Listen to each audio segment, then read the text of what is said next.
جب کوئی انسان دشمن بن جائے، جب کسی سے کوئی خطرہ ہو، جب کسی کا کوئی خوف ہو، جب انسان کسی کی وجہ سے پریشر میں ہو، جب کسی گروہ سے کوئی خطرہ ہو، جب لوگوں کا غلبہ محسوس ہو، جب انسان کے لیے کوئی پناہ نہ ہو، وہ اللہ تعالیٰ کی پناہ لے لے۔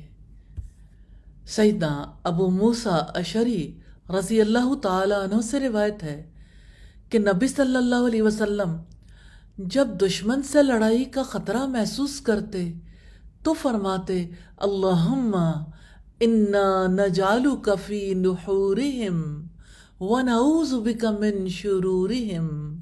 یا اللہ، ہم تجھے ان کے سامنے لاتے ہیں اور ان کے شر سے تیری پناہ چاہتے ہیں، تاکہ تو ہمارا محافظ بن جائے، ہماری طرف سے دفاع کرنے والا بن جائے، ان کے اور ہمارے درمیان حائل ہو جائے، تاکہ وہ ہمیں کسی قسم کی کوئی تکلیف نہ پہنچائیں۔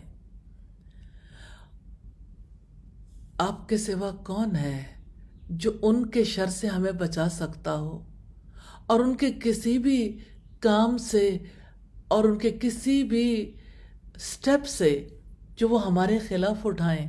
آپ ہمارے لیے کافی ہو سکتے ہیں، آپ ہمارے لیے ہمارے اور ان کے درمیان حائل ہو سکتے ہیں۔ یا اللہ، مدد فرما، آمین ثم آمین۔